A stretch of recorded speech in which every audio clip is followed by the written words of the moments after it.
ఒక మార్పు అభివృద్ధికి మలుపు కార్యక్రమంలో భాగంగా శుక్రవారం నిజాంపేట మున్సిపల్ కార్పొరేషన్ పలు డివిజన్లలో అవగాహన ర్యాలీలను స్థానికులతో కలిసి మున్సిపల్ అధికారులు నిర్వహించారు. రాష్ట్ర ప్రభుత్వం ప్రతిష్టాత్మకంగా చేపట్టిన ఈ కార్యక్రమం విజయవంతంగా సాగుతోంది. 100 రోజులుగా సాగే ఈ కార్యక్రమంలో శుక్రవారం ఉదయం కార్పొరేషన్ పరిధిలోని 30వ డివిజన్ జర్నలిస్ట్ కాలనీలోని వీధి వీధిన ర్యాలీ నిర్వహించారు. చెత్తను తగ్గించు, పర్యావరణాన్ని కాపాడు, వ్యర్థాలు లేకుండా జీవిద్దాం, ప్రతి ఒక్కరూ చెత్తను తగ్గించడంలో పాల్గొనండి, చెత్త నిర్మూలన మంచి భవిష్యత్తుకు దారితీస్తుంది, వ్యర్థాలను రీసైకిల్ చేద్దాం, పర్యావరణం మన సొంతం, దానిని కాపాడుకుందాం వంటి నినాదాలతో ర్యాలీ సాగింది. అనంతరం అధికారులు ఒక మార్పు అభివృద్ధికి మలుపు అంశం గురించి స్థానికులకు వివరించారు. తడి చెత్త, పొడి చెత్త, హానికరమైన చెత్తను గురించి వాటిని ఎలా వేరు చేయాలో వివరించారు. కార్యక్రమంలో ముగిసేలోపు 3 విధాలుగా చెత్తను సేకరించడం కోసం ప్రతి ఇంటికి 3 రంగుల గల బుట్టల చొప్పున అందించనున్నట్లు అధికారులు తెలిపారు. ప్రతి ఇంటి ఆవరణలో విధిగా మొక్కలు నాటాలన్నారు. పరిసరాలను పరిశుభ్రంగా ఉంచుకోవడం ప్రతి ఒక్కరి బాధ్యత అన్నారు. ఈ కార్యక్రమంలో జర్నలిస్ట్ కాలనీ సంక్షేమ సంఘం ప్రధాన కార్యదర్శి కొలిపాక వెంకట్, వర్కింగ్ ప్రెసిడెంట్ ముక్కల లాలయ్య, సభ్యులు జీతయ్య, సుధాకర్ రెడ్డి, దేవేందర్, రమేష్, అబీబ్, పెంటయ్య, గురవయ్య, వెంకట్, మాధవ్, అధికారులు జయరాజ్, హేమలత, శ్రీకాంత్, రాజు యాదవ్, కార్మికులు, కాలనీ వాసులు పాల్గొన్నారు. మనం డిఫరెంట్ యాక్టివిటీస్ చేస్తున్నాం. దాంట్లో 50 రకాల యాక్టివిటీస్ ఉన్నాయి. దాంట్లో ఒక యాక్టివిటీ ఏంటంటే మనము తడి చెత్తని, పొడి చెత్తని సపరేట్ చేయాలి. దాని యొక్క ఇంపార్టెన్స్ ఏంది అని. ఎందుకంటే మనకి నిజాంపేట మనకి చూస్తున్నాం చెత్త అనేది ఎంత ఎక్కువ కుప్పలు పేరుకుంటూ పోతుందో, ఆ డంప్ యార్డ్ మొత్తం ఎండిపోతుంది మనకి. సో చెత్త అనేది ఏంటి, దాని యొక్క ఆవశ్యకత ఏంటి, దాని ఇంపార్టెన్స్ తెలుసుకోవడానికి ప్రజలలో మనం ఈ మీటింగ్స్ కండక్ట్ చేస్తున్నాం, ర్యాలీస్ చేస్తున్నాం. సో ఇట్లా తడి చెత్త, పొడి చెత్త ఎందుకు సపరేట్ చేయాలనే దాని మీద మనం ప్రోగ్రామ్ చేస్తున్నాం. అయితే ఎందుకు సపరేట్ చేయాలంటే మనం ఇంట్లో చెత్త వేసేటప్పుడు, చెత్త లారీ బండి వచ్చినప్పుడు ఏమవుతుందంటే అన్ని మిక్స్ చేసి చెత్త బండికి వేసేస్తున్నాం. అంటే తడి చెత్త, పొడి చెత్త, హానికరమైన అది ఏవి అన్నీ ఒకటే దాంట్లో మిక్స్ చేసి మనం ప్రజలలో మనం ఆ బండికి వేసేస్తున్నాం. సో ఈ వర్కర్స్కి ఏమవుతుందంటే అది సపరేట్ చేయడానికి ఇబ్బంది అవుతుంది. ఇప్పుడు తడి చెత్త, పొడి చెత్త కలిసినప్పుడు ఈ వాసన దానికి అటాచ్ అయితే ఆ వాసనలో వాళ్ళకి ఏమవుతుందంటే ఆ చెత్తలు ఏముందో వాళ్ళకి తెలియకుండా వాళ్ళు ముట్టుకునే ప్రమాదం వాళ్ళకు ఉండదు. ఇప్పుడు హానికరమైన చెత్త, ఫర్ ఎగ్జాంపుల్ హానికరమైన చెత్త అంటే మన ఇంట్లో డయాబెటిక్ పేషెంట్స్ ఉంటారు, ఇన్సులిన్ తీసుకుంటారు, వన్ టైం యూజ్ ఇన్సులిన్ తీసుకుంటే ఇలా పడేస్తారు. లేడీస్ ఉంటారు, శానిటరీ నాప్కిన్స్ వాడతారు వాటికి.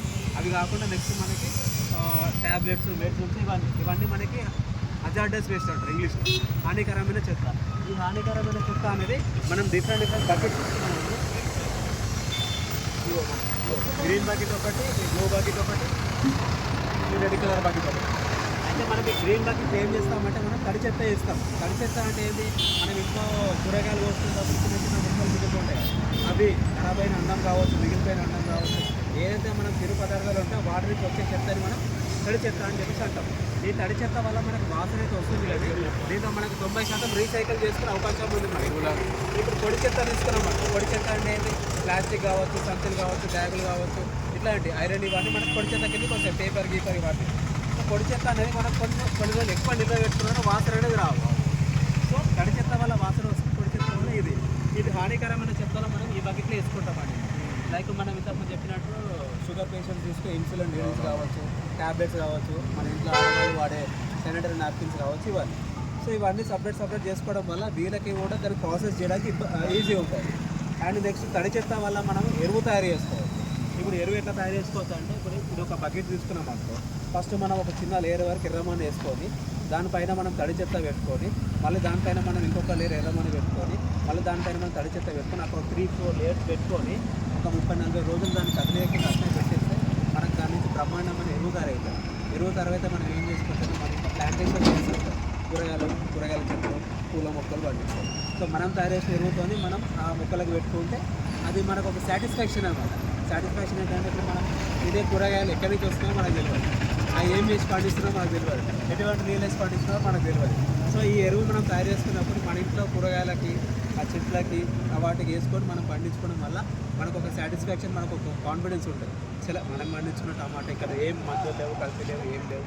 సో ఇట్లా అది కాకుండా కూడా మనకి జాగా లేదు, మొక్కలు పండించుకోవడానికి అవకాశం లేదని చెప్తే ఈ ఎరువుని మనం అమ్ముకోవచ్చు. దాని ద్వారా కూడా మనకు చిన్న చిన్న పాకెట్ మనీ అనేది జనరేట్ అవుతుంది. ఇది తడి చెత్త అనేది ఎరువు తయారు చేసుకోవచ్చు. ఆ ఎరువులతో మనం మొక్కలను పెంచుకోవచ్చు. లేదంటే మనం అమ్ముకుంటే మనకు ఆ ఎరువు ఆ నర్సరీలలో అమ్ముకుంటే వాళ్ళ దగ్గర నుంచి మనకు కొంచెం అమౌంట్ కూడా వస్తుంది. ఇది పొడి చెత్త వల్ల మనం స్క్రాప్ చేసుకోవచ్చు, తూకంలాగా కిలోకి ఇంత అని చెప్పేసి వాళ్ళు ఇస్తుంటారు. అది ఈ హానికరమైన చెత్త ద్వారా ఇవి చేస్తే దీని ద్వారా అయితే మనకి ఒక ప్రమాదాన్ని కాపాడుకోవడానికి ఒక అవకాశం ఉంటుంది. కరోనా టైంలో ఏం జరిగిందో మనం అందరూ చూసినాం. మన కంటి ముందనే మన ఇంట్లో వచ్చిన కరోనా వాళ్ళని కూడా మనం చాలా దూరంగా ఐసోలేషన్లో వార్డులో పెట్టుకొని చూస్తున్నాం. సో ఈగలు దోమలు ఇవన్నీ వస్తుంటాయి. మనం ఈ చెత్త ద్వారా మనకి దోమలు ఈగలు అనేది వస్తుంటాయి. ఇప్పుడు దోమ కరిస్తే ఏమవుతుంది, డెంగ్యూ మలేరియా లాంటి ప్రమాదకరమైన వ్యాధులు వచ్చే అవకాశం ఉంటాయి. ఇప్పుడు మనం ఇవన్నీ వస్తే ఏమైతుంది, హాస్పిటల్కి వెళ్తే లక్షల బిల్లులు కట్టుకోవడంలోనే ఈ పేదవాళ్ళు ఇంకా పేదరికంగా వెళ్ళిపోతున్నారు. సో ఒక దోమని మనం నివారించడంలో ఎట్లా అంటే మనం ఈ చెత్తని మనం కొంచెం కంట్రోల్ చేయగలిగితే ఈ సమస్యలకు అన్నిటికీ మనం కొంచెం తక్కువ చేసుకోవడానికి ఒక అవకాశం ఉంటుంది. ప్రజల్లో చైతన్యవంతం అన్నది కలిగించడానికి ప్రోగ్రాం పెడుతున్నాం. ప్రజలు కూడా పార్టిసిపేట్ చేసి వాళ్ళ వంతు నేను ఒక్కరినే చెత్తేసి ఏమైతే నేను ఒక్కరినే చెత్తేసి